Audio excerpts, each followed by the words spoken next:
Alright, welcome to another one of our videos, and today we're going to be looking at Olympic lifting, and is probably a controversial subject for many people, especially in the sports conditioning field. And I'm going to be posing the question, is it overused, and is it really even that good for sports in the first place? So firstly, why do we use Olympic lifting? Well, it develops explosive power, there's no doubt about that, and it's a great overall integrated strength exercise that requires a huge amount of skill and coordination. In addition to the power development, it also is a great eccentric strength exercise because you have to control the bar as it's moving down. You really need to have a deceleration ability. That's usually where people get caught out. Another reason people like to do it is it looks cool, and it is good fun when you know how to do it. And one other reason it's used in sports a lot is because it's what has always been done. That's what everyone's told to do, and everyone's the belief that it's the kingpin of sports development for almost every sport, which I'm going to pose the question, I don't think it is. And the reason I pose this question is, like, the first thing I would say to you is, tell me what sport you would ever jump from a parallel stance for 2 feet. I can't think of one, to be honest. Like maybe occasionally in basketball, in the NFL for gridiron, yeah, for sure, like a linebacker. But other than that, I really struggle to think of a sport where I would do that. Most sports require single leg jumping, but also single leg landing. Most sports are multi-directional. Hardly any of the sport is spent going in a straight line. Most of it is going sideways nearly all of the time. So lateral meaning sideways, and rotary movements are where the real explosiveness ability must be trained, not in an up and down motion with 2 legs and 2 arms, because most of the time it's 1 leg and it's 1 up. Like you throw a ball with 1 arm, you kick a ball with 1 leg. You're just never doing this exercise. One big thing in strength conditioning is people have still the belief that strength overrides stability, and a lot of their arguments for using this exercise is that it doesn't matter, that who cares, you don't need sports specific, you learn the skills with the game, and I agree with that. But the problem with patterns of movement is that you can be really good at doing squats, but absolutely terrible with a single leg squat or a lateral lunge, or even just a general lunge. So the strength that you derive from the squatting or the deadlifting does not help the lunge or the single leg squat or the lateral lunge. The body uses patterns of movement, and anything that's similar to that pattern is what is developed. So just because you're strong with this will do nothing to help your lunge ability. All right, that's where my argument is that if I'm hardly ever using that, why would I want to train that and just have the hope that it's going to change the others when it most likely won't? It'll have some crossover effect, but not a great deal, because I'll still use the pattern that my brain has ingrained in me with the movements of the other ones. All right, so that's why you'll often see people good at squats and terrible at lunges, or vice versa. How can they be strong in one but terrible in the other? Because they can't help each other, because they're completely different patterns, different motor programs. All right, so imbalances and weaknesses are also common in one leg, and you won't detect that with a bilateral, meaning 2 leg exercise. It'll look good in 2 legs, but if we put you on 1 leg, suddenly it look terrible. So, and I see this all the time in the rehabilitation side of things, and in the sports area, it's just because they're overdoing this sort of stuff, they don't pick it up as much. All right, so now to give you an example, here's some sports. Here's tennis. How much of the game's played going side to side on the court? Nearly the entire game. I used to be a tennis player for 10 years. Nearly the entire game is going forward. Hardly ever am I going in a straight line, and I'm definitely never going off 2 feet, apart from when I serve. But even that, I still have a weight shifting mechanism. Here's a running back in the NFL. So, a lot of lateral movement and twisting and turning, agility, and explosive power, but moving sideways and always from 1 leg to the other, not 2 legs at the same time. Golf's a stationary thing, but make no mistake, this is a very powerful sport. And even this has a lateral shift and you're moving sideways, so again, like, I don't see the relevance of the clean and jerk for a golfer, but I hear golfers doing it all the time. AFL football, very similar to the running back in the NFL, twisting, turning, and again in the AFL they use clean and jerk all the time, and again I question why. Soccer, very much the same, these three are the same, and basketball again, heaps of twisting, turning, lateral movement in basketball, and that's where the explosive power first step is everything. I've played basketball for 30 years. It's everything to a basketball player, and actually in all of these movements is also where all the injuries are found. It's usually landing on one leg. ACL injuries are common, any ankle injuries, groin problems, all those things are all found in these lateral single leg landings. All right, so if you're not practicing that and you're not developing that, then you're really missing out. Like, you can definitely do Olympic lifting, but the amount that you do, I question how much. So my argument is this does not equal this. All right, it's a completely different pattern. You tell me if that's the same as these, because I can't see it. All right, it's great to be strong, and I'm not telling you not to do it. I'm just saying there's better choices. What about vertical leap? All right, so everyone says, what about vertical leap? Because it definitely does play a role with developing that. Again, I would ask you, do you jump off two legs or do you jump off one? Basketball, you go for a dunk or layup. You're always jumping up. Occasionally you might jump off two, but hardly ever. Hardly ever. You'll get higher off one leg anyway. High jump, for example. Why don't high jumpers jump off two legs? Because you don't get as high. Simple. Hurdle. You're moving fast forward, not even going high.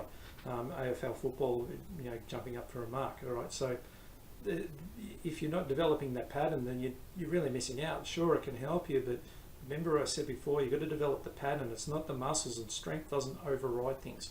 It doesn't necessarily copy to the other pattern. You've got to develop that pattern. That's the secret. So can you still do Olympic lifts? Yeah, for sure. You can still do them if your technique is good. So make sure you can do good deadlifts and you've got good squat form. You can clean the bar correctly. You can have the arms that parallel. Quite often see people don't do that, and they're grouping them, just terrible. All the technique tips will be at the end of this video here. But I find, like I've said many times, I find there's many exercises with identical power requirements to this, but also including much more specific skills and abilities that will yield more results than just what the hang clean or the clean and jerk can do for you. So your focus really should be on single leg jumping, single leg landing, single arm loaded, lateral movement, hip rotary power, and pretty much all of them loaded up in one exercise, like some of these two here. All right, these are very much powerful exercises, and we'll show you examples of them in a minute. All right, so let's get into them. So let's have a look at a couple of these alternatives to give you some ideas. But bear in mind, there's hundreds, there's thousands of different ways. You just got to think how to do it and what the timing is all about. So let's have a look. All right, so Luke's going to demonstrate three versions of this squatting, pushing action. First one's the simple one, but he's still got to do it quite quick. So he's got to come up, straight up onto his toes. This is really mimicking like a jumping action and a pushing action really fast. So it's a very, very dynamic exercise. Now he's going to move into moving sideways, which we've spoken about before. Sideways is the action that's like risky for him. We're adding a load with one hand, huge amount of agility needed for this. The last one is where he's going to sort of twist around. There's a lot of twisting power. This is like an explosive one. And at times in the gym we do this where we actually throw the bar, very much like the shot put. Again, developing that explosive power, getting automatic muscles to fire like they're meant to in the sport. So it's becoming more and more like the game he plays. Basically all you need is a medicine ball, and he's going to go into one leg squat, and he's going to jump out and throw the ball to me, and then jump back and throw it again. One more.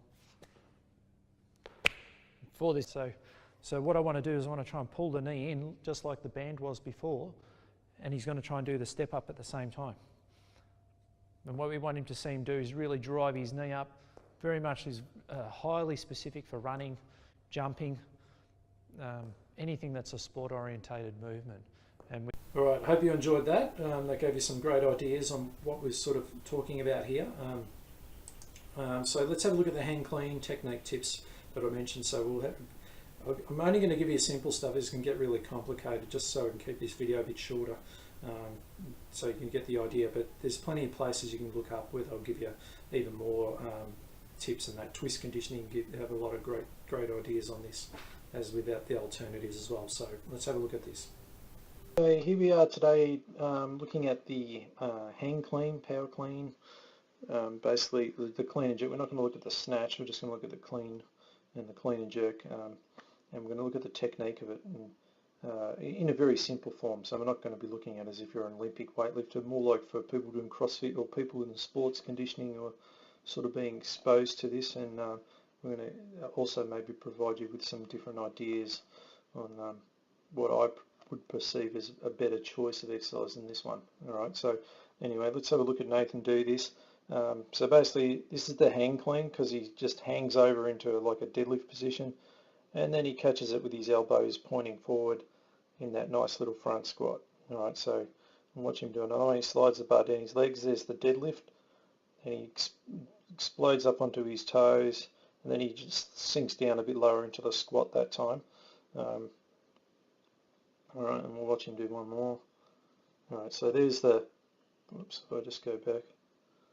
So you'll see when he gets to there, there's the hang position. So firstly, to be good at this exercise, you need to know how to do a deadlift. If you can't do a deadlift correctly, this is very risky for you. Alright, so Nathan loves deadlifts, he's good at them, he can do them with over 120 kilos, no worries. Alright, so this is only like a 60 kilo weight for him, so this is easy. Alright, so just for the sake of the video.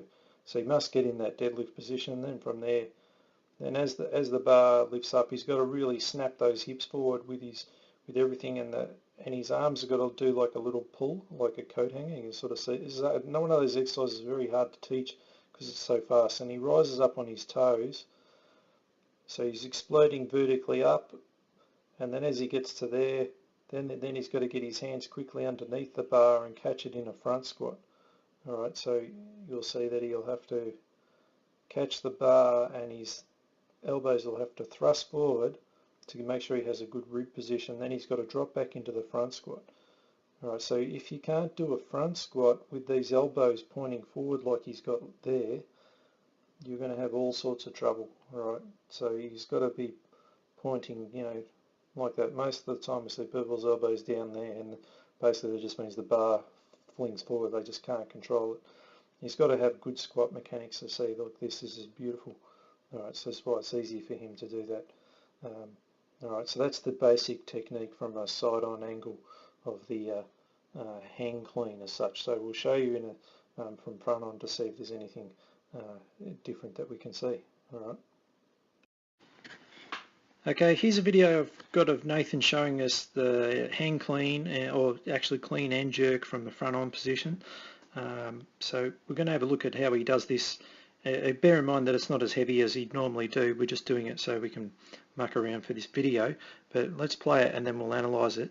So he takes it down into the deadlift, explodes up, catches it in the front squat, stands up with it resting on his shoulders, and then throws it over his head, landing in that nice sort of split stance, sort of lunge position. Alright, so if we take it back to the beginning, so when he's there, he has to have a good deadlift position. If he can't get a good deadlift, he's going to risk all sorts of trouble with his back. Alright, now once he sort of takes off from here, as he keeps it close to him, he explodes up onto his toes, and his hands have got to pull up into that sort of they call like a scarecrow position. He's up fully extended with his hips thrusting forward.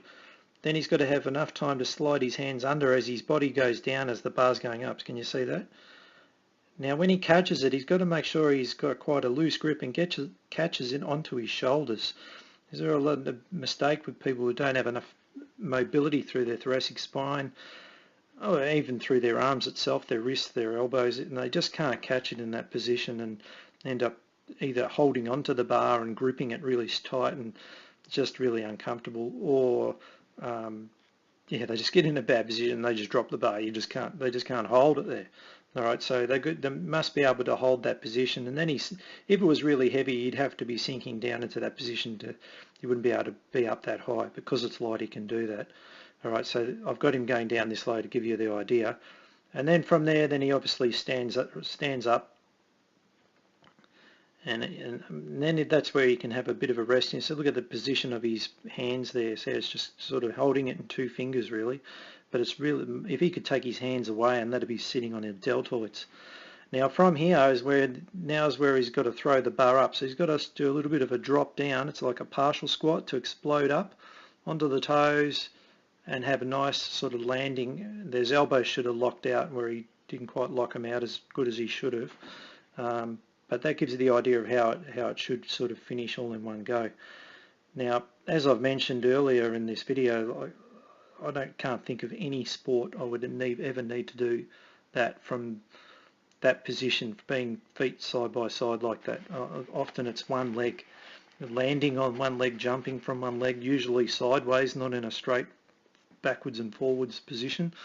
So that's where I question the relevance of this for most sports. I can understand it does build some power into the ankles and and through the glutes and hips and everything, but I think you could do that in much better ways and much more relevant to the skills that you require. All right.